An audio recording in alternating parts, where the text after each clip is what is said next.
fake to him. Whitlow rolling right on a keeper. Up across the 15. Cuts left at the 20. Lots of room at the 30. Headed to the near sideline. One man to beat. Makes the move at midfield. Coming to the near side at the 30. He's at the 20. He's at the 10. 5. Touchdown, Kentucky. And here we are for another episode of Believe in Kentucky.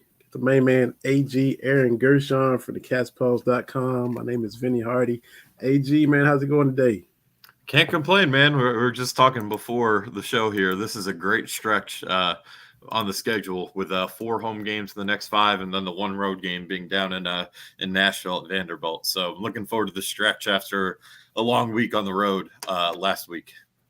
Yeah, you had Fayetteville and Fayetteville back to back, right? Yeah, that's correct. Yeah, so it was a heck of a week. A lot of time on the road, but a productive one, and it'll be a nice little stretch here, mostly here at home. Good stuff. Coming to y'all courtesy of the Believe Podcast Network. As always, we're live right now on Facebook, Twitter, and YouTube. Jump in, leave a question, leave a comment, leave your thoughts, interact with us. We'll pop them up on the screen and cover all the news. Kentucky beating Arkansas. We talked on the last episode about how should they respond going forward, because everybody's going to try to be physical on the road. Arkansas is desperate. They're not good, but they're going to be rowdy. The building's going to be packed, and that was the case. And yeah, it was rough start, but they weathered the storm and got the dub. Yeah, and it's been a talking point we've been talking about a lot lately, where they needed to prove they can win one ugly, because those games are going to happen in March. And I put out a stat in the story I wrote after the game that last 4 national champions, Virginia, Baylor, UConn, and Kansas. I know I flipped the order on the last 2 there, but regardless, those 4 teams all had a game in the NCAA tournament where they scored 70 or less to win.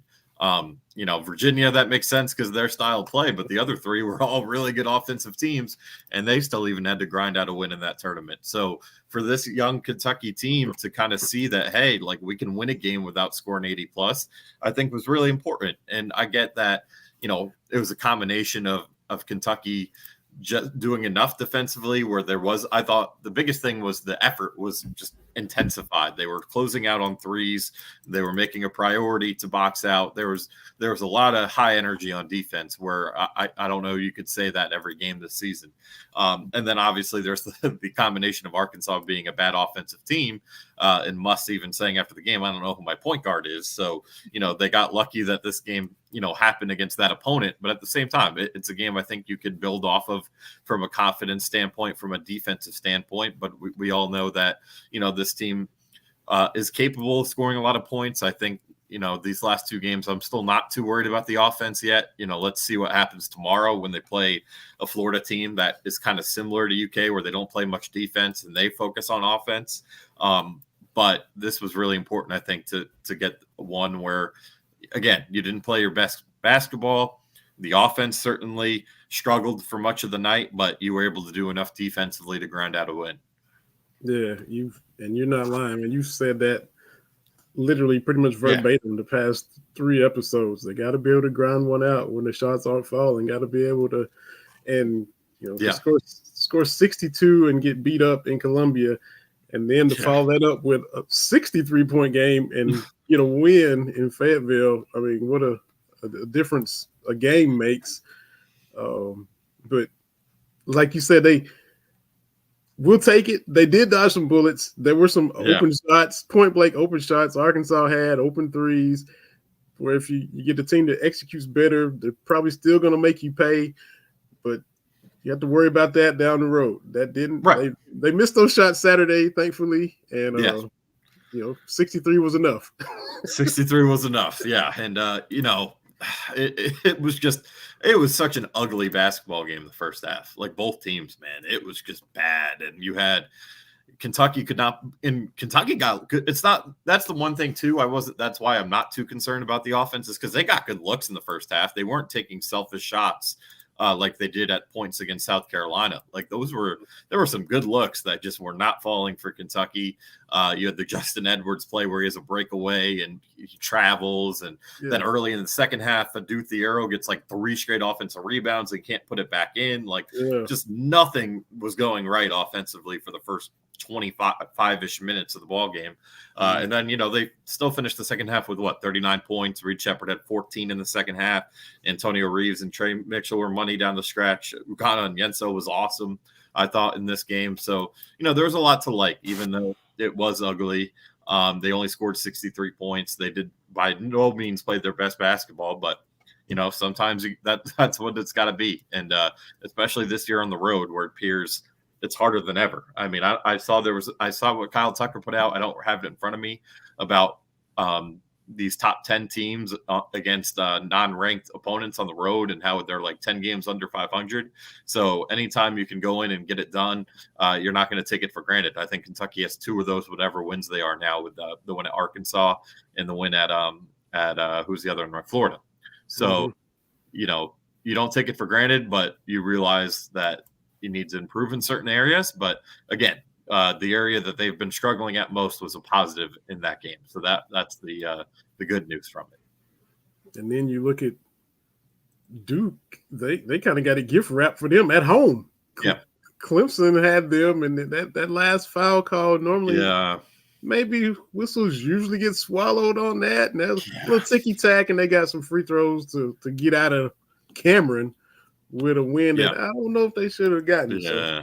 So. They did, but their win last night was pretty impressive on the road. But they definitely they got some luck on their side going, or whatever happened there on Saturday for sure. But again, it's just this year on the road is crazy. Like, it's always been hard to win on the road. I think it's been a little.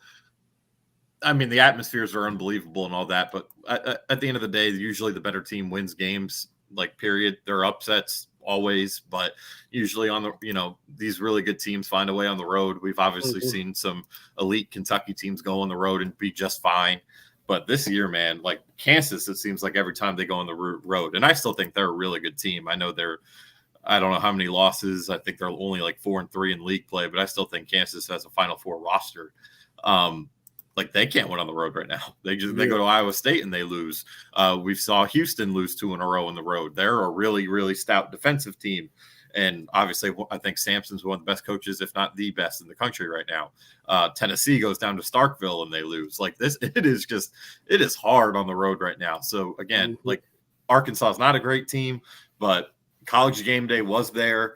Bud Walton, until Kentucky put the nail in the coffin, that place, for my money, is the toughest place to play in the SEC, and it lived up to the hype all game until that final 2-minute stretch where Kentucky went on the 9-0 run to put it out of reach, and then the fans emptied out really quick. They were just looking for reasons to get their team up and then drag them across the finish line. So you will never take a win like that for granted, but. Now the good news is Kentucky comes home and you got to clean up, right? Like, Tennessee's a really good team. We all know about that one Saturday. You can't overlook Florida with what they do offensively on the boards. You go to Nashville in between there, but then you come back and you have Gonzaga and Ole Miss. Like, those are all 4 of these home games are going to be challenges that are coming up. But the way it is on the road this year, you really got to take care of business. Yeah, and like you said, with Tennessee at home, you can't overlook that. And I think the 2014 team, I think the Julius Randle team, that team couldn't buy an SEC win on the road until, way late into the season. They kept just dropping games. And, so we've seen that kind of thing before. This team has already got a few wins on the road under their belt. Yeah. And so, but overall, like you said, the struggles for good teams on the road. Houston got by Texas last night to kind of get that bad taste out of them. Yeah. And speaking of Texas, man, this whine about the horns down. This is not gonna it's not going to work when y'all come to the SEC. Man, it's just not like these. And look at, I mean, there's nothing you could do like a K down or whatever for Kentucky, but like the things that the crowd yells at Kentucky and the atmospheres, it's just unbelievable when UK comes to town. And Texas, it'll be the same way for football. I think basketball, just being the brand they are, they'll still draw pretty big crowds. Like when they go to Knoxville, when they go to Tuscaloosa and Fayetteville, like it's College Station, even, man, like it is going to be brutal. Yeah. Brutal, and you got to toughen up, man. Like this league is not for the weak, and you're going to be hearing things and seeing things that you may not have even seen in the Big 12. Even though I'm sure they hear it over at Allen Fieldhouse and at Iowa State, looks like an incredible atmosphere. But yeah, like they got to toughen up. It's not going to work in this league. Yeah, because you're not going to have someone. You're not going to BYU. BYU ain't out here. Like they're not going to be so kind. That's right. That's right. And you've been to more road venues than I have, but I mean, Tennessee isn't the level of Fayetteville and Gainesville and those, when they're hopping. It is when Kentucky is there. But when Kentucky's in there, it is vicious. I tell the Tennessee fans all the time, I said, man, y'all just hate us, don't you? Yeah. I said, it's so vicious. Any little call you think they don't get, the boos, the vitriol from the nosebleeds to courtside, doesn't matter where you are in Thompson Bowling. They can't stand Kentucky. No, and I've been there twice, and Kentucky won both games. So the first one was 2020, so that Tennessee team was kind of not great. So it was a pretty big Kentucky presence in the arena. But then last year's game, which was Kentucky's coming off the loss to South Carolina, looks like their season is like crumbling. Tennessee's number 5. So it was like the smallest Kentucky contingency I've seen at a Tennessee event. And Tennessee fans were out for blood, and as they should have been. It was a chance to really, I wouldn't say put the nail in the coffin, but start to, right? A pretty good haymaker, yeah. Yeah, that would have been a hell of a haymaker. And Kentucky goes in there and wins. But yeah, man, it's crazy. All these places when Kentucky's there, really. I mean, outside of Vanderbilt, nothing against them. It's just the way it is where Kentucky fans take over that building. But Alabama last year was unbelievable. Georgia was pretty damn good last year with the environment. Mississippi State was sold out. And then this year, obviously, A&M was a really good crowd. A lot of Kentucky fans in there, but it was a really good crowd. Florida was unbelievable. Arkansas was unbelievable. And I'm sure, as we go on here, Tennessee, the last game of the regular season, still got Auburn, which is crazy. That place, even when they're the one where it feels like every big game, it doesn't matter if it's Kentucky, Tennessee, Alabama, they get up for it, man. Auburn fans are awesome. So that game's going to be crazy down there. And then we'll see what it's like at LSU at that point in the year. I'm sure they'll have a bigger crowd than usual. So it's not a joke. And even Eric Musselman acknowledged it, right? Like when Kentucky comes to town, it's a big game and, it draws the big crowds. But Texas, it won't necessarily be that for them when they come here, but they're the new team. Fans are going to be intrigued that first time that Texas comes in, and Oklahoma too, for that matter, but more so I think on the basketball side, Texas, and they know the history of this horns down thing and the commotion it has, and some of these schools like Arkansas and LSU and A&M, like they have football history there too, and old basketball history. So they get to revisit that. It's just going to be, they got to toughen up before next winter, or really starting next fall with basketball. But I think the football side handles the L's down thing a little better than the basketball, with their coach even saying something here. Yeah. Ronnie Terry's got to stop. Yeah. Man. Quit.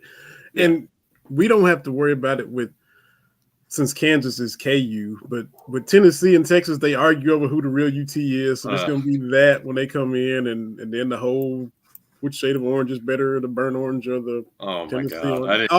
All that is brewing. That's anytime they played each other non-conference. Tennessee played Texas in basketball a few times. Barnes came back or went back to Austin or whatever, and they always argue about that. So that's. That, in addition to the horns down, should Tennessee beat them, you just gotta, like you said, just toughen up, get some thicker skin, because unless Greg Sankey surprises us, he's not about to start, getting everybody to ease up on that kind of thing. Nor should he. Nor should he. It means more. If it means more, just let it mean more. Leave it alone. Yeah, Yeah, you have to leave it alone. There ain't nothing wrong with it. It's ridiculousness that it offends anyone. It is what it is. Like, you should take it as a compliment that enough people hate you. Usually, and I'm sure Kentucky sees it this way too. Like, if you're hated, it means you're doing a lot of winning. Mm-hmm. And Texas historically is an awesome athletics program. That's not. I mean, obviously they haven't won national championships with any of the major sports recently here, but historically, Texas is one of the best feared athletics departments in the country. That's why Kentucky basketball gets the slander it gets on the road, because everyone knows how good they are. Mm-hmm. Alabama football, Georgia football, you name it. So I don't know why Texas doesn't just embrace being the villain instead of cry about that type of stuff. But it is what it is. Yeah, everybody does the chomp. If you score a touchdown in the swamp, you really chomp them. You do L's down for a little bit. Whatever school has a little thing, it gets reversed. Even NFL fans were like, Scott Satterfield was being a baby about that whole thing, if I remember correctly. Yes. You remember when T.O. scored against the Ravens? He did the Ray Lewis dance. That happens. Oh, I remember the Giants when they were in the playoff, the year they won the Super Bowl. The second one with Eli, Hakeem Nicks did the Dirty Bird in the wild card round against Falcons. Yeah. Like, it's just part of it. Yeah, if you don't like it, stop it. That's it. Well, man, I guess you can come home again. We've seen it with Coen and now Eric Wolford rejoining Mark Stoops' staff, and Wolford, of course, being the latest. So, surprise. Mean, unexpected. Just Yeah, definitely unexpected surprise. All those adjectives there. It's just with how it ended. I don't think this one was all that anticipated, but I think when you break it all down, it makes some sense. I mean, one, Wolford is a really, really good recruiter. Like, I don't think anyone could argue against that. Just his 1 year here, the primary guys, he was the primary recruiter for Deion Walker. That guy's pretty good. And then he was the secondary recruiter for Barryon Brown, who's also pretty good. So in 1 year, he made a difference on the trail here. Alabama, he cleaned up while he was there. Everywhere at South Carolina, he was a great recruiter. I mean, this guy gets talent. Say what you want about how he left, about maybe how he is as a coach. He's a tough-nosed guy. He's not necessarily going to kill you with kindness or be really like compassionate. He's going to push you to your limits here. And that was something that was talked about from the players, and kind of like Zach Yenser was a player's coach, and not to say Wolford isn't, but just more so like Yenser really made it a priority. And I don't know if that's going to be the case with Wolford, but I do know he's going to go out and get talent, and he's going to do his best to whoop his room into shape. So, when you break it all down, I think the hire makes a lot of sense. It's just the way things ended last time, and Yenser was extended. I kind of had to be at that point, so like I don't put too much stock into that whole thing. But this was a very unique situation where a job came open in the middle of January. Well, Alabama, obviously, I meant Alabama's job came open in the middle of January. It led to a little bit of a ripple effect, with Washington, Arizona, San Jose State, all the schools involved there. But so for Wolford, if he wasn't going to be retained, which obviously he wasn't, they hired, I think the board took someone from his UW staff from that. His options were going to be very limited, I'm guessing, unless like he was an analyst or something, or someone created a different position for him outside of offensive line coach, just because at that point in time, just how many are open. So Kentucky had an opening, and Mark Stoops felt like Wolford was an upgrade, and he went ahead and pulled the trigger. So it's just crazy after how it all ended that, 2 years later, we're here. But like you said, Kentucky Mark Stoops hasn't shied away from rehiring guys. Yeah. And like we talked about last week before, with Coen, usually if there's hires to be made at this point in the year, is you hope it's not a panic hire. And Coen left, we were talking about it probably have to be a panic kind of last minute, just get somebody. And here we are now in late January, and they make the complete opposite in their minds of a panic hire when you upgrade Yeah. You have to. It's business, nothing personal with Yenzer, but now they have to move on from him. And hey, we get a chance to get Wolford because Saban retired. So it was a domino effect in their favor, and it's probably rare for late January. Yeah, no doubt about it. And again, like I think the outrage, you saw on social media after the fact, I think is just I get it didn't end well, but you got to break it down more than that. Like, obviously the two made up or else we wouldn't be here. They've been buddies for a long freaking time. I mean, they coached together at USF back in the 90s, the whole construction job thing that Mark Stoops was talking about with the interview with Maggie Davis last night. Like, they go way, way back. And I would think that if the bridge was burnt, we wouldn't be here. So clearly there was enough that time heals wounds, and they kissed and made up. And, this does make a lot of sense to me. I mean, it does suck for Zach Yenzer. I think obviously, I really enjoyed getting to cover him. He's a really good dude, but it's a results-based business, right? And he wasn't recruiting at a high level like Wolford did when he was here and just does historically. And let's face it, right? I mean, they made significant improvement in pass protection this year. That's great, but they didn't get better run blocking. If anything, they got worse. And there's no reason a team with Ray Davis should have been 98th in rushing offense or whatever they were in the country, and be second and long, third and long all year long because they can't establish their run game on early downs. Like, there was just results are results at the end of the day, and the results weren't good enough. And, Mark Stoops felt the need to make a move, and I can't blame him. So is the maybe development of the entire room? He just kind of go with his 5 and stick with it, and the rest, or the rotating that we've kind of got used to seeing, maybe that's kind of going away again. Yeah, I would think so. And that was another criticism of Wolford's first tenure here, right? Was that he didn't build enough depth, and he inherited a freaking awesome room, right? Obviously, though, I think a couple of things you have to give him credit for is, like, that was Luke, if I'm not mistaken, Luke Fortner's only year playing center was Wolford, right? I think so. So he helped that transition, I would think. Eli Cox, that was his first time really playing. He's a midseason All-American before he got hurt. He helped bring in Dare Rosenthal, who's pretty darn good. So, obviously he did have some to do with their success. I get he inherited the players. It's outside of Rosenthal, like Darian Kennard was there. Cox and Fortner were there, though they moved positions. So, he didn't behind them. Like, obviously there was not much that he developed that we saw Yenzer deal with that in 2022. And then this year, I think Yenzer actually did a pretty good job of developing depth. Like, I think they have something in Dylan Ray. I think they have something in Malachi Wood in the future as he continues to just grow into his body and mechanically be trustworthy enough to play. But again, the recruiting wasn't up to par.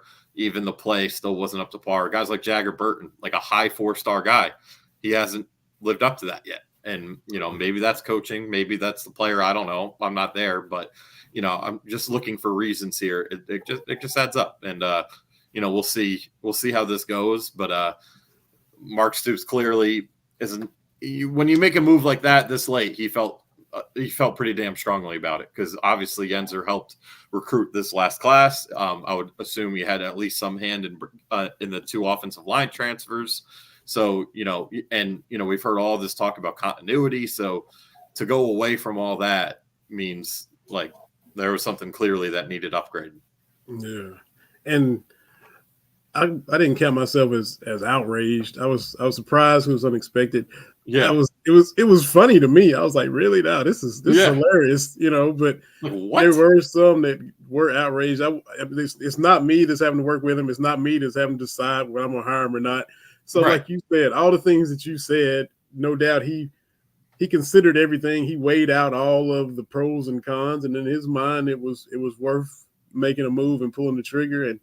And he feels, the chemistry of the staff. I'm sure he thought about all those things. This isn't the first hire he's made. This is the first time he's hired him. So it was a go for him to, hey, this is an upgrade overall for the recruiting, for the development, for everything that they're trying to do. Wolford had worked with Coen already, so there's that again. Yeah. So, hey, it's I don't know. I can't say I don't see the need to get outraged. It was surprising, unexpected, and funny to me. All in one.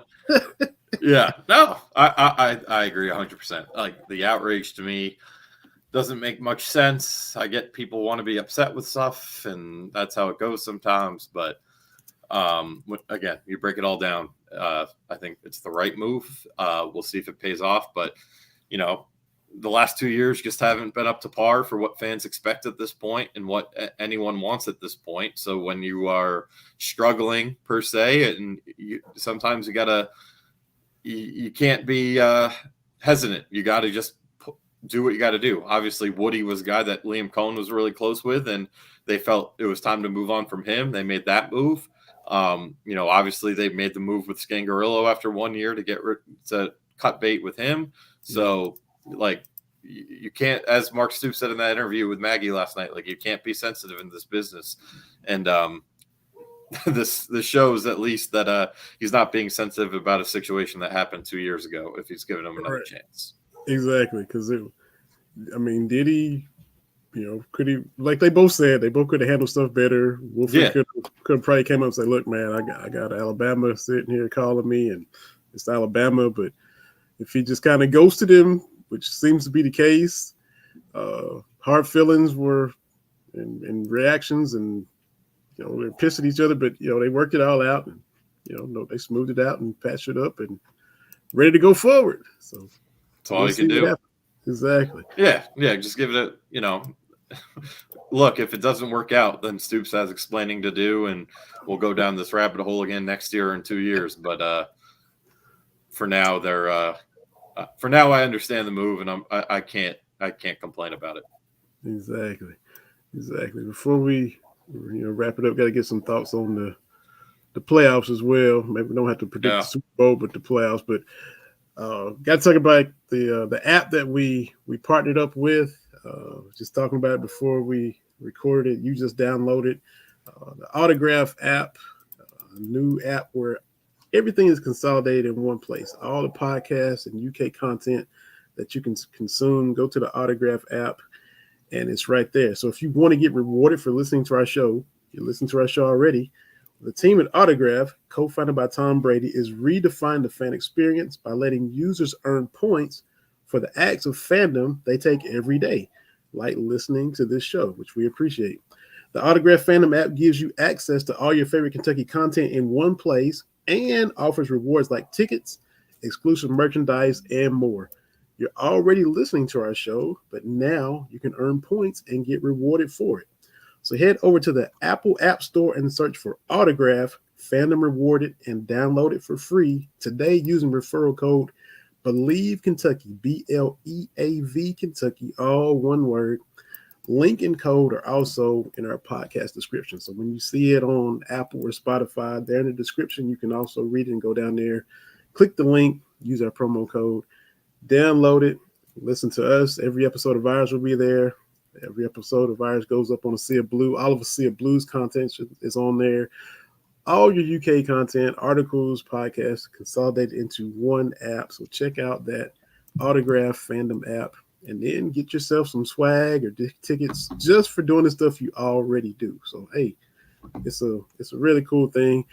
Michigan was the first school they did. As you heard me reading the ad, Tom Brady is a co-founder, so that makes sense with him being a UM guy. But they wanted to do Kentucky next. They reached out to us as well as other content creators that do UK content. So go on there and check out the app and get yourself some points, get yourself some rewards for listening to podcasts and reading articles, man. It's good stuff. Absolutely. We're down to one NFL game, man. It's a rematch. Yeah. Niners and Chiefs. Detroit, bless their hearts. Lord have mercy. Man, dude. Oh. Yeah, that one stunk. I think at this point, usually, like, I don't really have rooting interest unless it's a team, obviously if the Giants are in, or a team I dislike, or at this point, like the 4 teams left, it was more so give me really good football, but, it was obviously a little different with Detroit and the history there. And never having been to a Super Bowl, despite being one of the oldest franchises, all that everyone knows about. And just the way that thing went, man, where you jump up. I thought they were going to win by like 25, 30 into that range, like at one point. Like they were just kicking ass all game long. And for it to end that way, that just stunk. And like, I can't, when I reflected on it more, I can't kill Dan Campbell too much. That is how they got there. They're a very aggressive team. They go for it. They go for two, as you saw against Dallas, even against your Cowboys in that game that they lost. They just kept going for two. They were down at the 7. They moved it back to the 2. I mean, they just kept going for it. Like there was he was locked into that decision no matter what. So, I can't fault them for doing what they've done all year, but maybe they need to find a kicker they could trust. I don't know. But that was heartbreaking. I felt bad for the Lions fans. That's for damn sure. But credit to San Francisco for not giving up, and Mr. Irrelevant in the Super Bowl in year 2 is pretty unbelievable. I mean, he hasn't lost a playoff game that he's been able to actually finish yet. And it's pretty amazing stuff what that guy's been able to do. And obviously how much talent San Francisco has, it makes sense that they're here in the Super Bowl, but that stunk. That stunk for Detroit. Yeah. And for their fan base, I mean, especially pre-Stoops, we saw our fair share of, wow, Kentucky found another way to lose in a creative fashion. And Detroit has experienced pretty much the same thing. They hadn't even won a division since 93. Crazy. And to be 30 minutes away, and they could taste it. The shot of Ford Field going crazy at the watch party, and then as it slipped away, they never showed a shot of Ford Field again because heartbreaking stab for them. I mean, the old 80-year-old fans that were there in 1957 when they won the NFL championship, the old guy that dyed his hair blue, just feel bad for all of them. It's awful, man. And on the other side for the AFC, the more things change, the more they stay the same. We still couldn't believe that Mahomes had never played road playoff games, and now he's played 2 and went out and won both of them. Yeah, shocker. And boy, him and Kelsey, man, it's just so fun to watch. Like it is dominant. Like that first half, really the first quarter, like the 4th down that Kelsey made the diving grab on, the touchdown. Yeah. What was it? 11 catches, 11 targets. Like unbelievable the connection those two have. So, I can't do anything but respect. Just like at some point, you just tip your cap and respect what New England did. It's starting into the same with Kansas City, right? I mean, it is just they're a machine, and this is the best defense they've had in all these years. Like they are loaded. Steve Spagnuolo, obviously a guy I grew up watching his defenses. He was the defense coordinator for the Giants when they won Super Bowl 42, and then he came back and he was the defense coordinator for a couple of years. Had I think number 1 or 2 defense in 2016. And, now he's winning all these Super Bowls and AFC titles with Kansas City. So they have an incredible unit. But yeah, I mean, at the end of the day, it came down to quarterback play in that football game. I know Baltimore, it was more to it, but Lamar, as special of an athlete as he is, and as great of a quarterback as he is during the regular season, he's just a little limited as a passer still. I mean, it just is what it is. There were some throws that were there that weren't made, and I don't understand what the game plan was, when you're the best rushing team in football, and Buffalo ran the ball down their throats last week, and you don't run the ball. It just made no sense. And, I felt bad for Lamar because, he's had to prove a lot of people wrong, and now people are going to go back and criticize him. I still think he's the MVP and has a chance to win a Super Bowl one day, but there were some limitations in that passing game, and not just his fault. I think they've never really given him the wide receiver help he needs. Zay Flowers is a stud, but he was only a rookie. Rashad Bateman hasn't developed into much. Nelson Aguilar is a journeyman who's been around. OBJ is at the end of his career. So, I'm not going to throw it all on Lamar, but, when your defense pitches a shutout against Patrick Mahomes in the second half, you got to score more than 3 points. Yeah. Yeah, they scored 7 in the first quarter. So, that one stunk for them, but the better team, I think, and the better quarterback advanced. And I think the 2 best teams in football are in the Super Bowl. So at least we have that. Mm-hmm. And you mentioned Spags in that defense, and Kansas City is going to make some tweaks in the offseason to get the offense back to where it's more than just Kelsey. That's what's crazy. The receiver upgrades are going to happen for Kansas City as well. So Rashee Rice is only going to get better. That dude's a stud.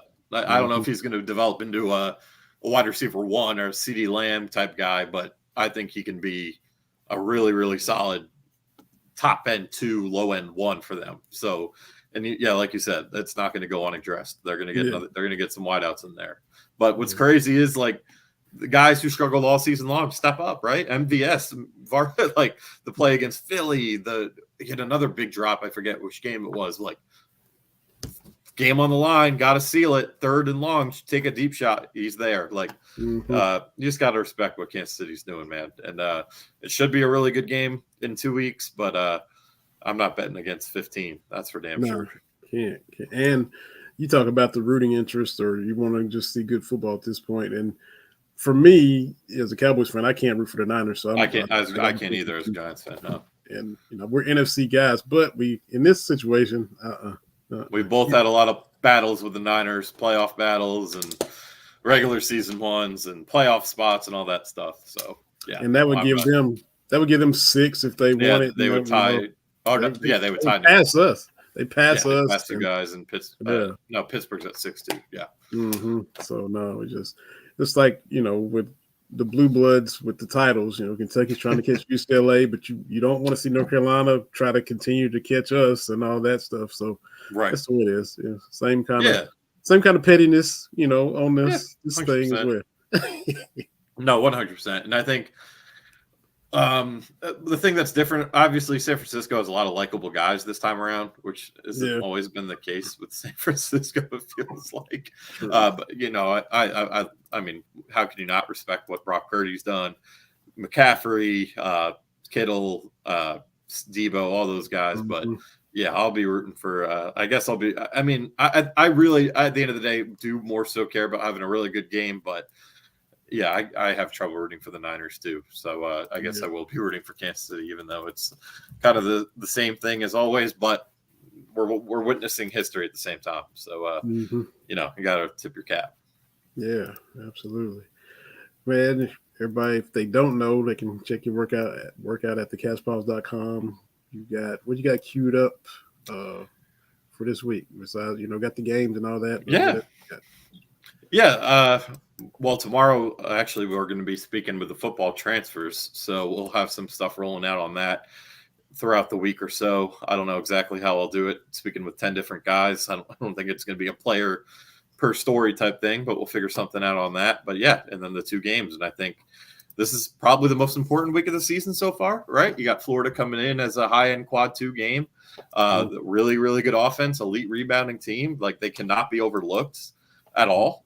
And then you got a top 10 game with Tennessee Saturday night. Like, this is these are the type of weeks you look forward to, and they're both at home, and a chance to if you get these 2 wins, man, you're in really good shape. I mean, I think I see a lot of people annoyed, like, oh, they have UK as a 4 seed. I think look at the resume, that's correct, right? Yeah, I haven't understood the frustration with that either. That has to be correct, because they've won 2 quad 1 games. It's Florida down there and then Carolina. They've lost the other 3. And they don't have that marquee top 10 win yet. Well, they do. Carolina, I'm sorry. But not in conference play, I should say. And so if they can go 2-0 this week, sweep Florida for a 3rd straight year, take down Tennessee, who's number 5, and they're playing great right now. We all hate them all you want. Dalton Connect, Antonio Reeves, Mark Sears, in some order are the top 3 players in the SEC. And what Connect's doing right now is just ridiculous. The heater he's on the last 10 games or so. So, Saturday night is going to be, I think, the most entertaining, anticipated game so far of the year. And if you win that one and the game here against Florida, like, you're going to move up a whole seed line, if not more. So this is a huge, huge week for this program. So we'll be all over covering it, and really excited for these 2 games. So thecastpause.com, Gershon99. Y'all follow Aaron there. Man, your new profile pic. What show were you on when you did that? Oh, yeah. That was from ABC's 36's Bowl preview. So that was with Jeff Picoro and he had me and John Clay from the Herald Leader on there. So cool. That was cool to be a part of that one. Have a little fun over there, and we'll see. Maybe I did good enough to get an invite back when they do something for the NCAA tournament. We'll see. But Picoro's the man. Obviously, everyone knows him listening to the football games, and now he's the sports director at 36. So you get him on TV too. So always appreciate any opportunity to get in front of a camera, get on radio, whatever it is. I always am appreciative of it. Absolutely, man. Got a little pick for sure. For sure. I get him on here and chop it up closer to spring.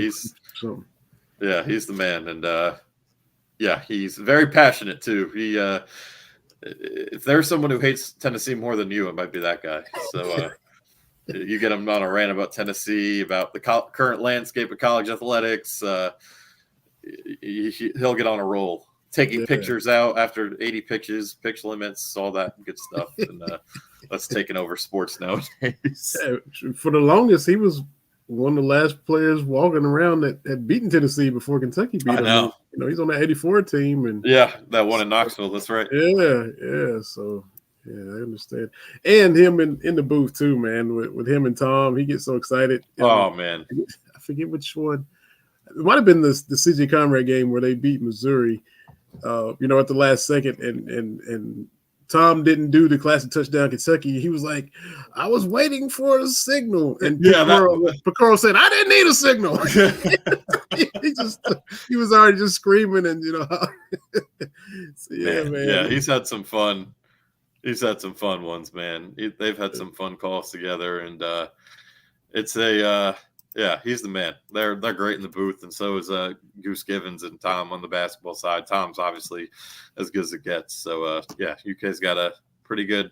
When you can't stand the broadcasting crews, you can always turn them on and mute the game if you want. I'll just say it that way, because there are some really good TV broadcasters. That's not a dig, but I saw a lot of, and I don't get to watch many of the games because I'm there, but I heard a lot of people complaining about Jay Billis on Saturday. So if you don't like it, turn on those guys on radio. I promise you'll like what they do. Absolutely. Well, AG, man, we got to get another good episode in, and hope everybody enjoys it. Keep tuning in to Believe in Kentucky. We got shirts as well, Cat Daddy shirts. Go to shop.believe.com and get yourself a shirt. And we'll be back next week for sure. Might have another episode this week. We'll see. But y'all follow us on all the social media, and we'll keep you up to date and let you know. Go Cats, beat the Gators tomorrow. Follow Aaron Gershon at the Cats Pause. For Aaron, my name is Vinny. We'll be back next time with another episode of Believe in Kentucky on the Believe Podcast Network. We'll catch everybody later on.